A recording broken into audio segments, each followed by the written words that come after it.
Welcome back to Trail and Ultra Running Training. My name is Will France. I'm a strength coach and a running coach, and the whole goal of this podcast is to provide you with some information that allows you to run a little better and then have more fun doing this sport that we enjoy.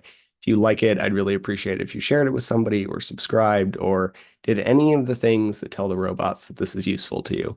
So if you do that, I'd really appreciate it. And let's talk today about off seasons because I think this is one of the ways in which we hold ourselves back from really making progress, especially in the ultra running community, but in the running community in general, where this is true of every sport. I'm just talking to runners. Like this is very true of a lot of sports.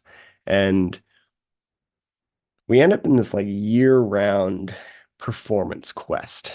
And I think as a result, well, I don't think, as a result, we impede our progress because we don't really let ourselves both recover and work on things in that we're bad at, right? So the purpose of an off season is multifold. One is to recover. When you run a really long race, be that, or even just a really hard race, but the longer it is, the more it's going to matter.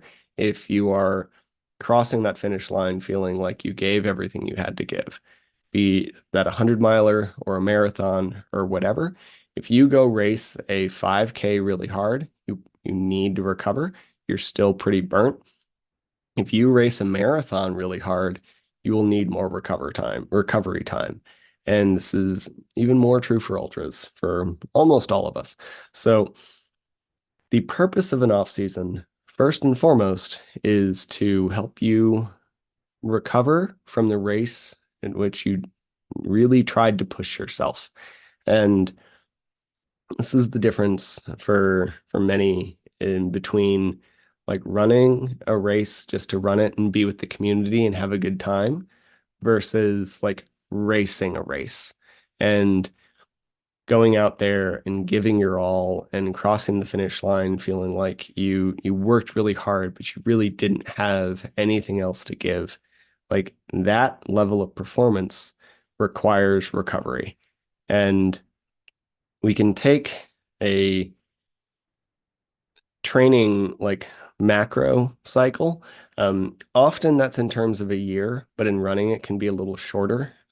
If we look at a sport like football, this makes this really easy, and then we can talk about how to adapt this. But their in season is when games are happening weekly.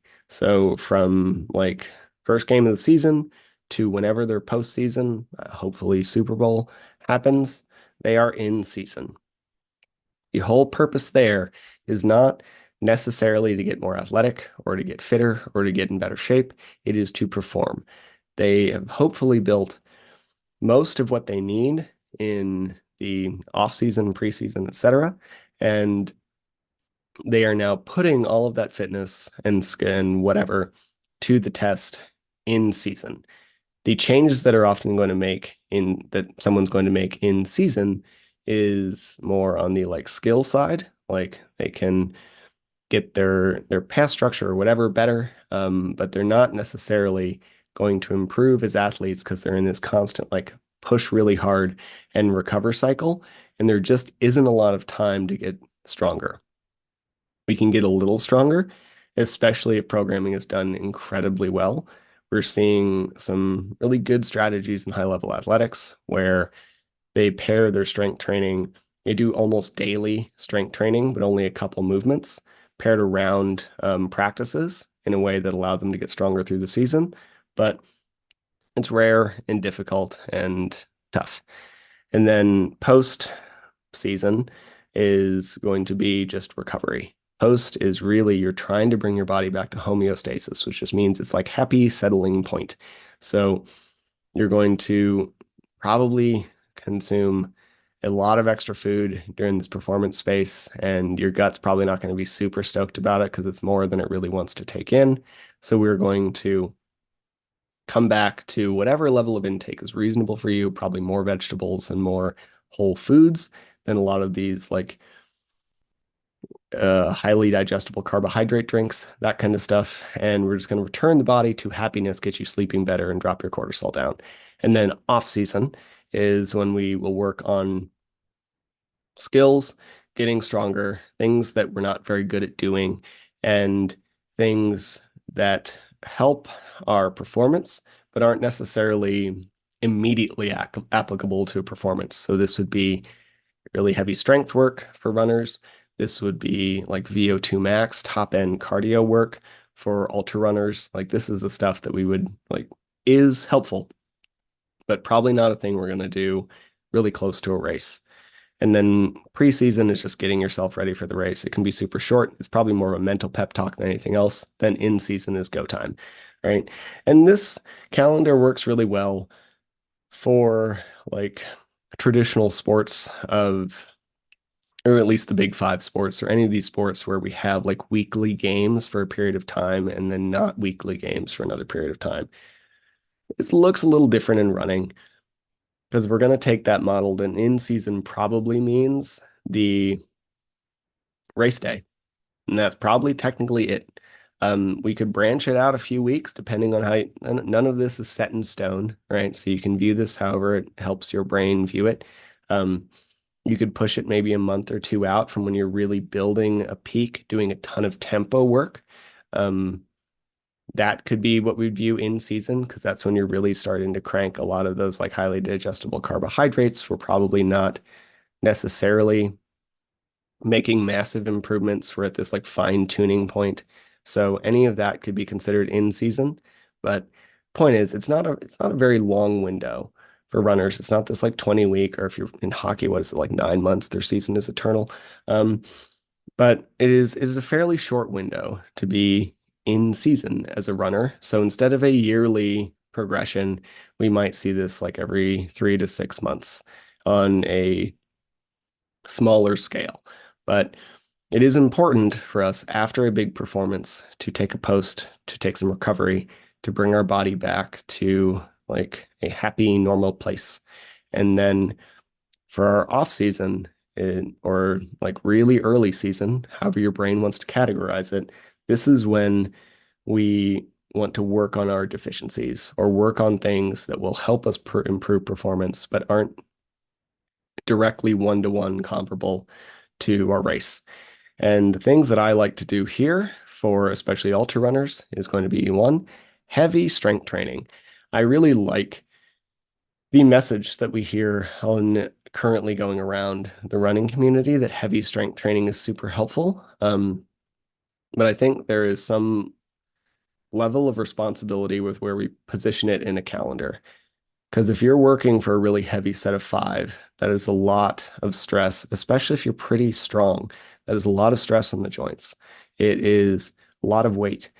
It is a lot of fatigue on your nervous system. And if we're also running a very high running volume at this amount of time, at this same time, then it's just more stress than your body can really handle. So we don't really recover week to week, which means we might hit these performance plateaus, which is why I work on other strength work when we are in season. But in off season, this is where we might do something like a heavy back squat or a really heavy deadlift for like sets of three. And this teaches the body to work as a unit. It teaches all of your muscles to work in tandem. It reinforces really good body positioning. It can point out some places where you might not move super well. But it's not a thing that I would do leading up to race day. Like trying to PR your deadlift before race day is just not a great idea. Like, we should do that farther away, and we can get that value farther away. Other thing would be VO2 max work. And I probably wouldn't pair these things together because they're, again, both really stressful on the body, but this would be like high repeats of really short intervals. Heard me talk about this before. And standard is like 5 by 3 minute hills. That is definitely going to give you a VO2 max stimulus. There are many ways to do this, but it's not really directly applicable to an ultra. Probably shouldn't be tapping into your VO2 max space during an ultra. You might touch it occasionally on a hill if for whatever reason, but it's not a great idea. It's there's this idea of burning matches, and we don't want to burn. You have a certain number of matches, and you can only burn so many during a race. Yeah, that's definitely a match if you're touching your VO2 max. So we want to keep heart rate lower than that. If you heard my interview with Celia about a 200 miler, then Celia said that her zone, she was in zone three a good amount. You're probably going to be in zone three a good amount on any race.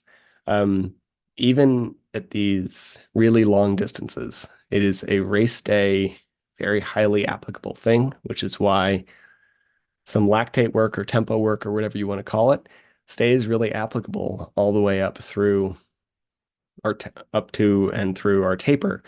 But VO2 max is better done farther away because what we're really trying to do here is create like better cohesive movement of the body. Again, this does a very similar thing as heavy strength work in that in order to run at your top, like high end speed for a very long period of time, you need to move well as a unit. We can't shuffle super well running form. Like it's really important. And we also see a raising of the top end, especially if you have this training history where you've been doing low and slow zone two running for a very long time, then you probably don't have much of a top end. We see this like curve where your aerobic fitness is really high and then your lactate and your VO2 max are like right over that. And we can't really get your aerobic fitness up anymore because you have this low ceiling of like zero VO2 max. So we have to raise that if we want to raise anything else. So that would be another good thing to do, kind of early season, off season, whatever you want to call it. And a lot of the time, we end up in this year-round race calendar where we have like one race a month and we care about all of them. And I have this conversation where someone comes at me with a like really, or comes to me with a really full race calendar where they're doing some race every month. And we have this like A, B, C race conversation where which are your A races? Like what really matters to you? And they'll be like, all of them are my A races. And there's one way in which that makes sense. If you're a pretty good athlete and your goal for all of them, your A goal for all of them is to cross the finish line, then great. Like you can probably do that because when we look at finishing times for a lot of ultras, if your only goal is to cross that finish line, then like it's a lot of hiking, right? I think a very standard finishing time for 100 milers, 32 hours, which puts you at like a 19-20-ish minute mile. So you can do a lot of walking, you can do a lot of hiking and not have it negatively affect your ability to cross the line. But when we look at a performance goal where you want to get sub 24 or sub 20 on 100, where we want to get like a sub 10 or sub 9 on a 50 miler, then that demands a lot more. And we have to start prioritizing races in our calendar to where some of these other races, like either you don't run them or you use them as training races to figure out hydration and nutrition and whatever. But if you're running a race every month and we have like a week or two recovery period from the race and then a week or two taper, you're in this constant recovery taper cycle and we never actually get to do any training. And this is why we don't make progress because the race calendar is too full and we don't actually take an off season or take a step back to let ourselves recover and work on the deficiencies. We're constantly in this like high volume space. And it's not that you can't make some progress there. It's just going to be kind of slow, not very efficient. And it is going to require an insane amount of consistency at a very high volume of running that often will lead most people to injuries. Whereas if we take a step back, do fewer races, like 3 or 4 50Ks a year, or like 200 milers and whatever like combination thereof that is probably achievable for most of us, And if we really just prioritize those and take them seriously and train for them, we can actually hit the performance goals we're looking for and we can improve as a runner. But if you're constantly in this recovery taper cycle, we're not going to be able to work on the things that aren't race applicable because the injury risk increases. We're not going to be able to do very heavy strength training if you're running an 80-mile week. You're not going to be able to work on a ton of VO2 max stuff if you're running an 80-mile week because a lot of the extra time is just spent on recovery and spent on trying to figure out how to fit all of this stuff in. So I think there's this idea in the ultra running or the running community in general, but definitely in the ultra running community, where if you don't run 20 races a year and have this like massive backstory on ultra sign up, then you aren't a real ultra runner. And that's just a load of bullshit because it's not true. If you like the sport, if you like to go out, if you run a race every once in a while, or never run a race in your life, you're an ultra runner. If you go out and put in more than a marathon on somewhere, and that can be an official race, it can be an adventure in the mountains, it can be a rim to rim to rim, it can be whatever. You're an ultra runner. You don't need to have this big history of races on ultra sign up in order to be a part of this sport, in order to have a place in this sport, in order to have a place in the community.